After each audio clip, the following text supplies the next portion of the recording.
Alright then, Prejudice. Talk, say what you have to say now. What you want to ask? About what? About the school? Yeah, because yesterday I was listening to the radio and they were talking about the fact that The kids. they're doing a Sunday school for a For black Saturday, for weekend school for black children because yeah. to catch up and they're gonna learn Black history, whatever.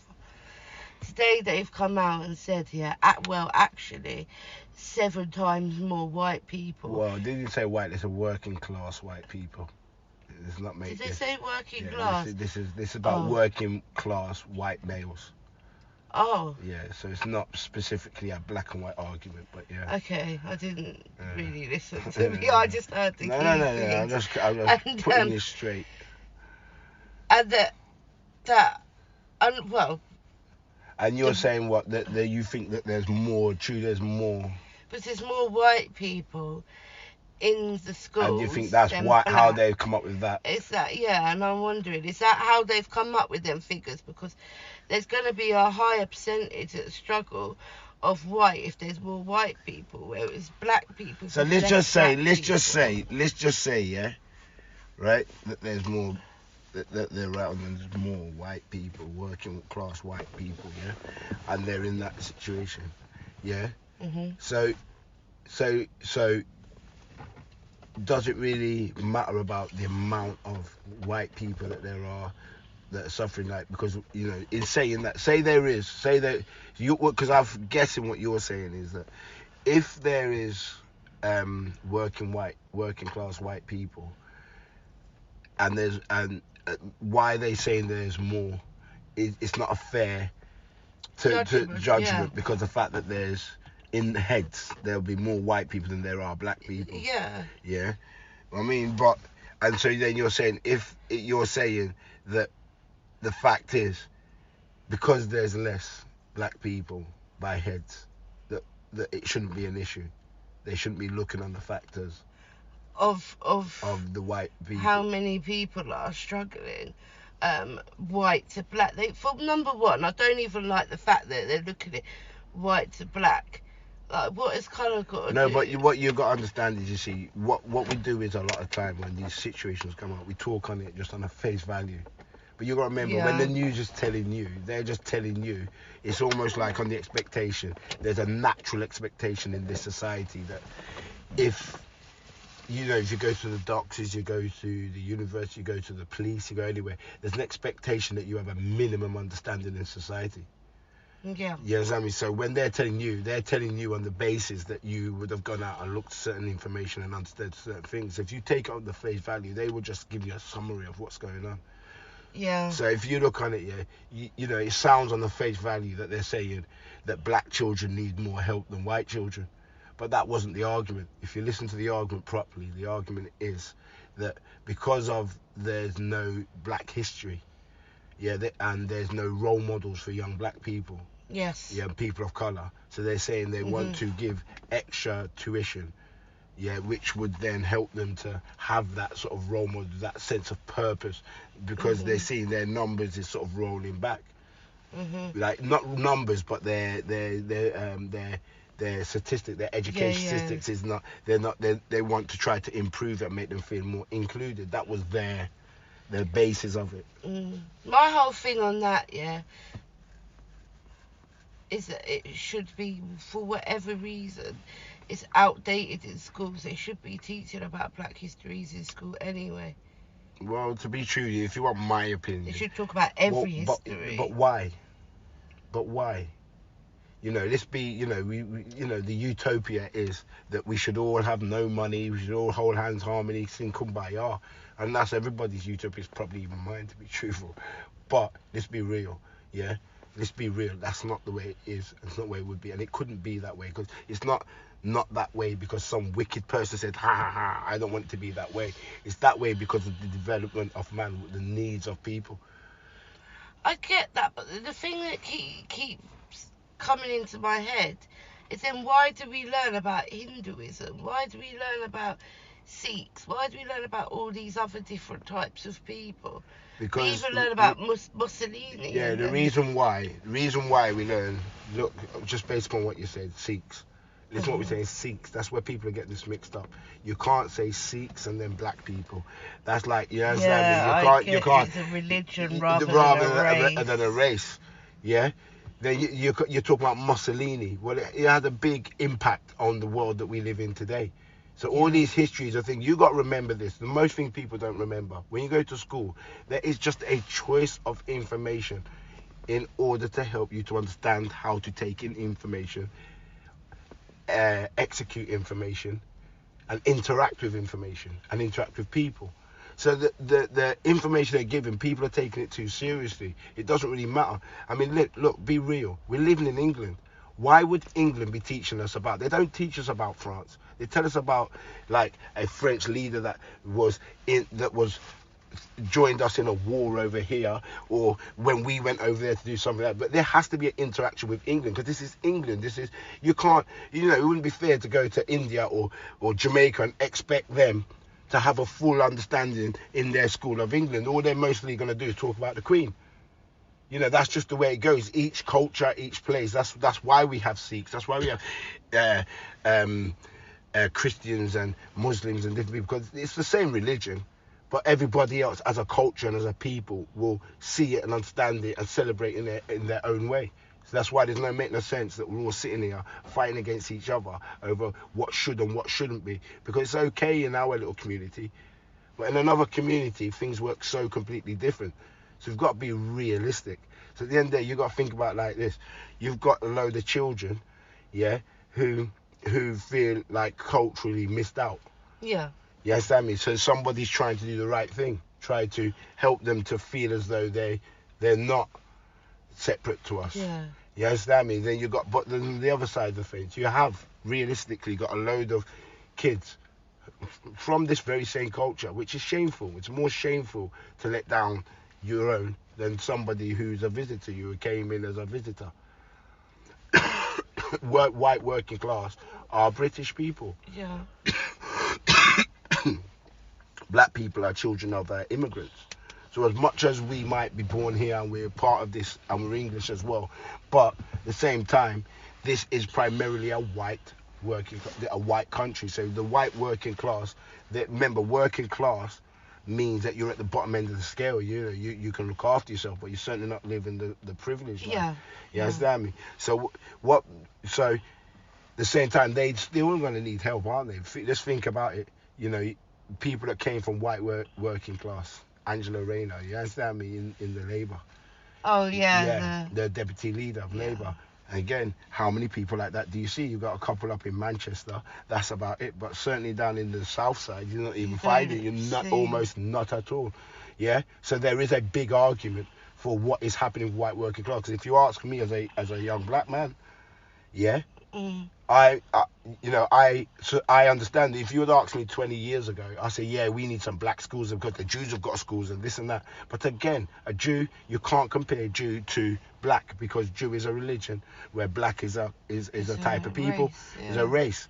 You understand me? Or a type of race at least. You understand me? Because there'll be many races within black itself. You understand me? So at the end of the day, you can't really stop and look at it so simply, because it's quite complex, because both sides need help. If you want my opinion, what do I think about it? Because I think that's what you was asking. Yeah, that's what I was... Well, this is what I think.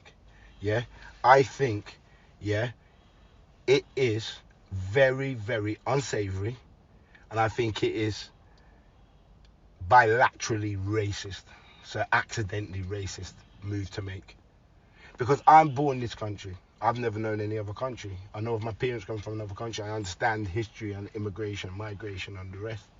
But I was born here. So now here I am sitting with you as a white working class. And I see you as just somebody familiar who I've always grown up around, just normal white working class people. I've always because most black people will always start off here, and white working class doesn't care where they came from. And a few will get stopped, and then some of them out of there will take themselves up to the top. But the percentages of those black people who are getting from the working class up to the top are way higher than white working class males. That's for sure. That is true. And then, so, they're sort of going up. So you've got to stop and think to yourself like this, is it fair, yeah, that because you're black, that you should be getting some sort of privilege? You should be getting to know about things. I mean, to a degree, yes, because you're vulnerable. Yeah, because most black people are going to get into working class, so they're going to have something similar to white people. The only difference is a white person is more privileged. But then you can't say that about a working class white person, because they're not privileged. You know yourself. People look down their nose at you. You know, me and you've been through. Look how much things we've been through already. Yeah? And they look down at you almost exactly the same way as me. Probably worse for the fact that you're with me. Yeah? Yeah, I do find that. So therefore, is it really fair then to isolate? Because what good is that doing? Because at the best, it's going to make the white people feel as though the black children are getting better. But they're all eating the same stale bread. But yet this one is getting an extra service. So it's not creating something good between people. It's just creating more division. That's because, you know, we say England is diverse, but is it diverse? Or is it that there's loads of pockets? Because there's a little pocket for Asians, a little pocket for the Jews, a little pocket for that's not diversity. That's people are being separated. Yeah, diverse would be that it's all the different cultures. No. Yeah, but it would be more than a pocket. It wouldn't be a pocket, because we don't want to be a pocket. Because what's in your pocket is protected. Yeah, we'd want to be together. That everybody's culture would meld into one. That we'd have one beautiful. That would then be diverse, that people could naturally embrace others, that it didn't even realize, you know, like how sometimes kids are saying certain things, these old words, and they've derived from Jamaican or Asian heritage, and now they're just come into mainstream just language, and they don't even know where it came from. Well, that's what it means to a degree. Yeah, and that's where we should be going. So for me personally, I think it creates division. I think the best thing what would have done is to say, look, we've got this extra study where it's about black history and, you know, people of color and celebration of people of color, and invite everybody, even the working class, because most of the working class kids, relate to the young black boys, and girls, because of the fact that not only are they in the same position, but they get a rough life, but yet most of them are just bounce and get on.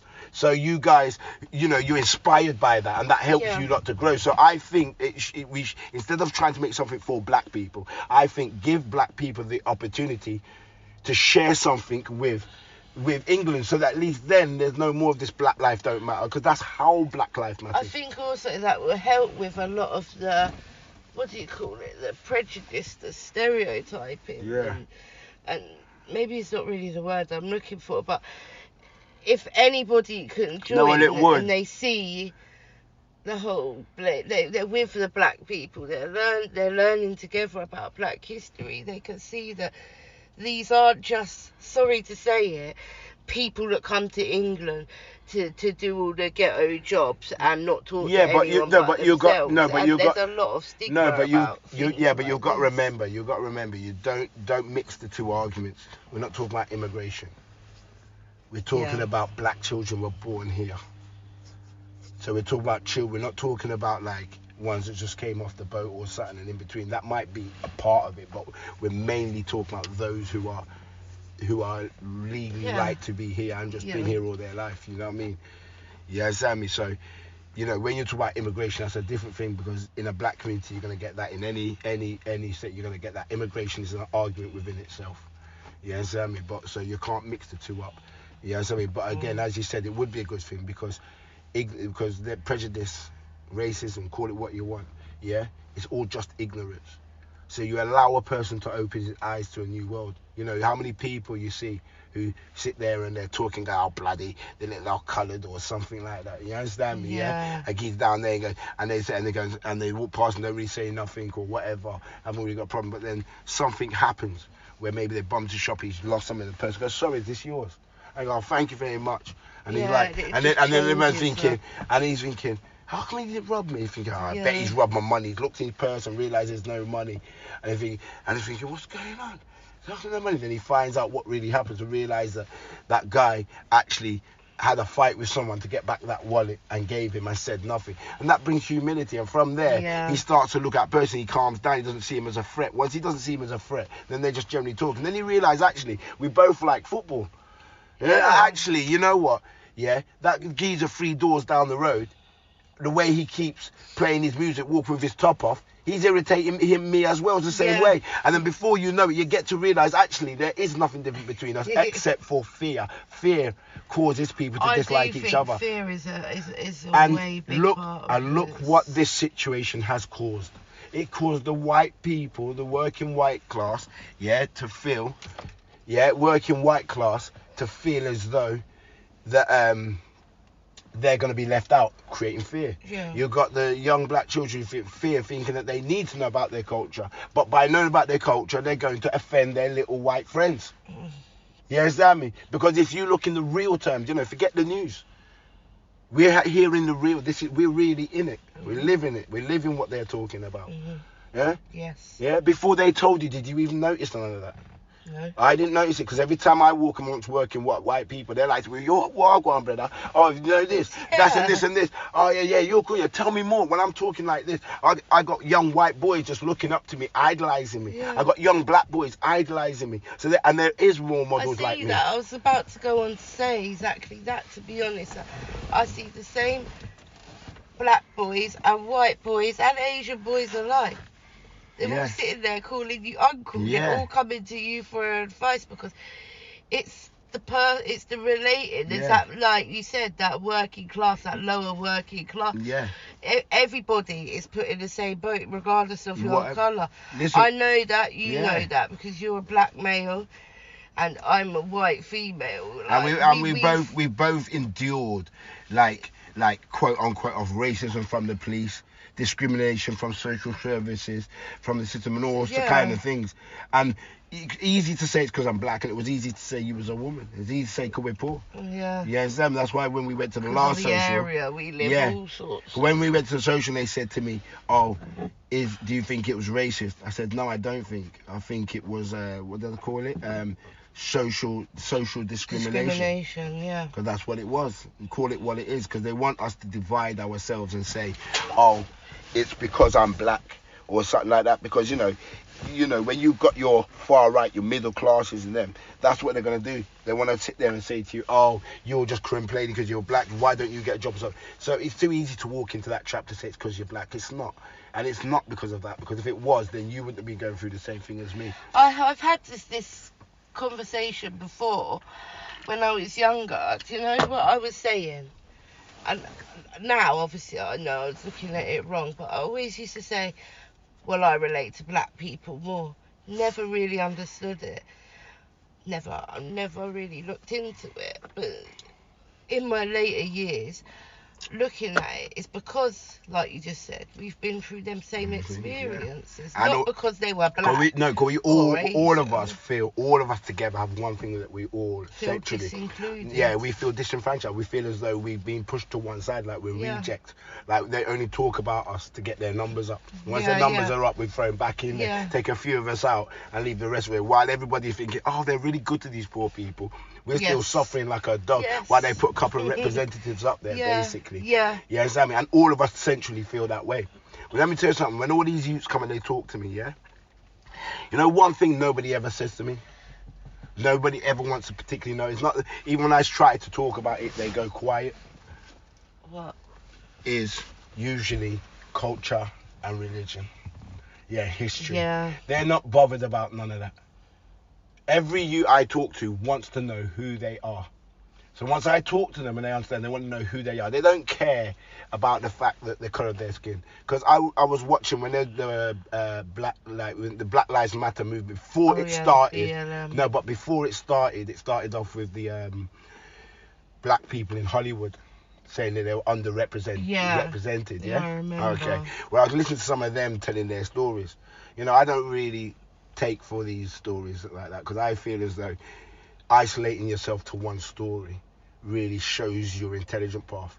You understand? Because intelligence is about many branches. To put yourself in one place shows that you are ignoring most things. You can't get the proper full picture. Because why should it be bad because they treat me? Because somebody treated me bad because I'm black.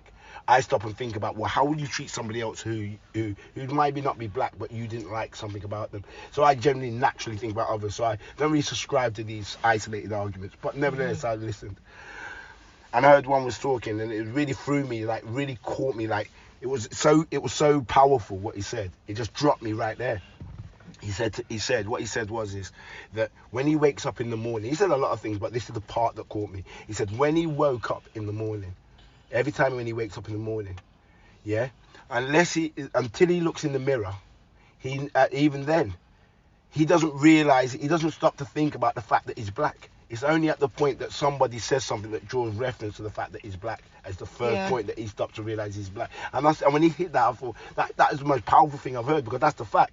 Because before all this conversation on the TV and people going, oh, I'm sorry, I didn't mean to be racist. Half the time, I didn't even realize they said something offensive. Yeah. You know, I knew there would be you understand me? Yeah? But I didn't think that they were definitely like, I wasn't thinking like on the levels of racism. I was just thinking on the level just like, oh, this is a dickhead or something. You know, just how you do normally with kids. Oh, who's this idiot? And then it's been turned into this race argument. Someone going, oh, it's out of order. And I'm getting all rallied around. I'm thinking, what are you rallying around me for? Because I don't even care. Because even if he was being racist, as far as I'm concerned, why would I be sad? Because if he's racist, he's struggling. Because how can you dislike somebody who you don't know? That means you must be mentally struggling. Yeah. So I'd more feel sorry for him. I was wondering why you're looking out for me. Look out for him. He needed help. I do agree with that. My stance is it. And I've been speaking about this a lot recently because we've had a couple of conversations about it. And the fact, well, it's not a fact, it's my opinion, but that racism is just mental health. It's ignorance. It's something. Actual racism. Well, if you go back to the actual conversation, yeah, from the beginning, yeah. Well, what they're talking about is what we call, again, a diversion tactic. Create a story that will aggravate people. Yeah, it doesn't have to be good because you're not planning to really make nothing of it. Everybody kicks off. When everybody kicks off, fight against each other, now you can avoid other issues. Because when it comes to the black issue, in actual fact, they're not going to do nothing at all, period. Yeah, black people and white people are meant to just sort their stuff out there by themselves. Yeah, they're to sort their stuff out by themselves. That is it. That's literally how they're seeing it. Yeah, but now obviously, same with the situation with the women, it ain't no different. They're gonna sort their stuff out themselves. And every time we moan, they're going to now do something silly like this, make up some budged up statistics. You know? Budge up statistics, because, like, you know, when you sit there and you say, oh, less women are getting convicted and this and that and sort of that. But then when you listen to the story, it's literally getting conviction, but it's like not even a sentence. But they say it is, or that woman has been left, or she's been left on her own, or they've come back out and done something, or there's this and that. Yeah. Yeah, Zammy, yeah. And high profile cases are coming up on the news once or twice, but low cases are coming up every time. So you're going to try to, now that may lead you to believe that there's more poor people doing these type of crimes than rich people. Yeah. But yet rich people have got the power, the motive, yeah, and the ability to do it by the shed load without getting caught. Yeah. You understand me, yeah? Even though everybody knows about it. And I'm not accusing anybody of anything, but I'm just saying that's the ability. But yeah, so you can see there's why I don't have these conversations, because I think that's what it's about. So that you have conversations, you're so busy talking about that, and then when you have these conversations, you're going to say it with another white person from working class or whatever, or even another black person.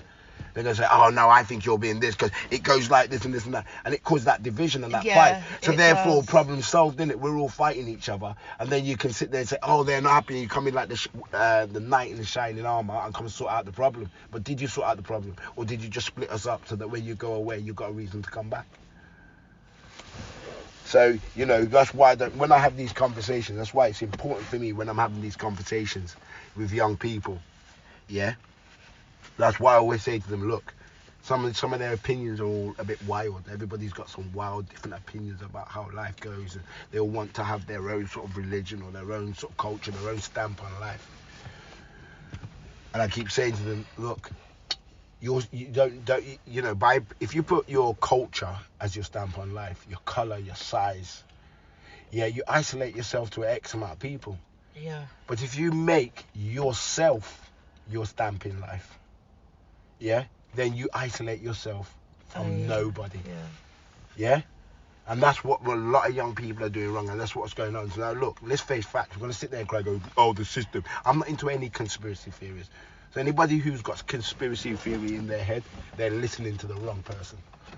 I don't do conspiracy theories, yeah, because I'm not accusing anybody of anything. All I'm simply saying is look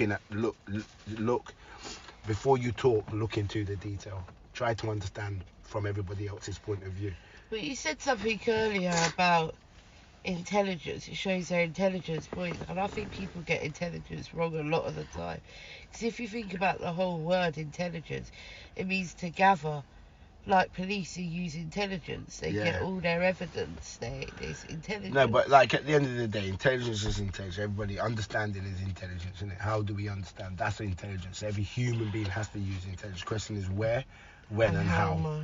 Yeah, not when, and how. That comes after. How much comes after? That comes to how you train it. Yeah, okay. What you want to do. So when you do painting, you do a job that you like and be creative in the way you do that job. That's how you train your creativity wherever it lies. So when now you look at one thing single tracked, you're not being creative. It's easy to look at one thing. It's hard to look at other things and bring it all together. So that means you're no longer training your mind. So that means it's not that you stop being intelligent, but you're just not building your intelligence. And if you don't build your intelligence, you're going to look at things wrong. You understand me? That's what I say to you right now. Again, like I said, in this country, people need to remember this. We need to stop fighting against each other. Yeah, and being judgmental and being so heartbroken about little things that are being said. If you don't like what's being said to you, just ask a question. If somebody says something that insults you, thinks insults you, just ask a question, because it doesn't mean to say that person's evil, that they hate you. You know, they may even be using a bad choice of words. Just using a bad choice of words, or maybe it was for them. It wasn't a bad choice of words. Maybe that's what was a choice of words was comfortable with them. It just so happened it wasn't comfortable for you. Yeah. So instead of attacking it, yeah, just ease yourself off in it and just ask that question. What did you mean by that? And when you understand what they meant by that, then you say, okay, and then you say, look, when you say that, that makes me feel uncomfortable. And if you ask somebody 2 or 3 times, they're still doing it, well, then you kind of work out that person is not interested in making you feel nice. That's common sense, isn't it? So if you take them sort of attitudes, rather than asking the government, yeah, asking any organisation, any freedom fighters to come here and make some type of life for you, we ourselves have to learn to get on and stop believing everything we hear. Ask a question rather than just simply believe. That's what me said. That's the truth. So me, no. As far as I'm concerned, I think that is just a stupid little prank, because they're only doing it in one school. It's not as though it's something that they've said they're going to do naturally. When they're talking about something that you got to worry about, is when they say it becomes legislation. Yes. Or they're saying that they're going to trial it for 6 months in these areas. When you see key areas, we're talking about one little school, one little place. Yeah, somebody with a big heart. Yeah, exactly. The problem is you got to have 50% heart and 50% brain. That's how life goes. So if you've got a big heart, do your maths. You're going to have a little brain. Yeah, and that's the problem. Yeah, so he's not really... And so he's been caught up in a cycle, and the government will, and the media and whatever else, who are trying to indoctrinate you to be this particular way, will amplify that little thing just to get us talking about it now. I think this was a good conversation to have, to be honest. It needs to be had. I think it's a really good conversation, especially like... I know it could be uncomfortable to have these conversations. Yeah, but they need to be had, because that's the point, innit? That was the point, innit? It is uncomfortable. That's what you got to remember. When you're having these type of conversations, first thing you have to remember is you're going to feel uncomfortable. And if you try to fight against it, it's almost like when you have an operation, and they say in your mouth, and you've got to keep your mouth in. Natural thing is, or a needle in your arm, natural thing is to tense up, innit? Reflex. Well, you've got to learn how to stop that reflex, like you do when you have an operation. The reflex is to be upset. Try to stop that reflex.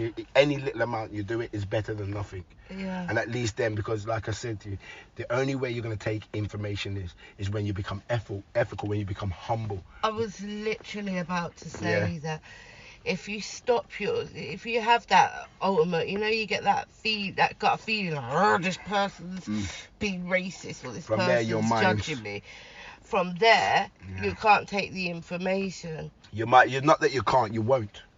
You can, but you won't. Yeah, you won't. Yeah, and it will work different for different people and different ways. But that's just a general notion for how it goes. So the point is, when you get yourself in a dark, angry moment, however that comes, that point is hard. And when you feel relaxed and comfortable and sort of in an emotional state, you will easily take information. You want to look at other people's life, look at the detail of the person. At that point, then you'll learn more.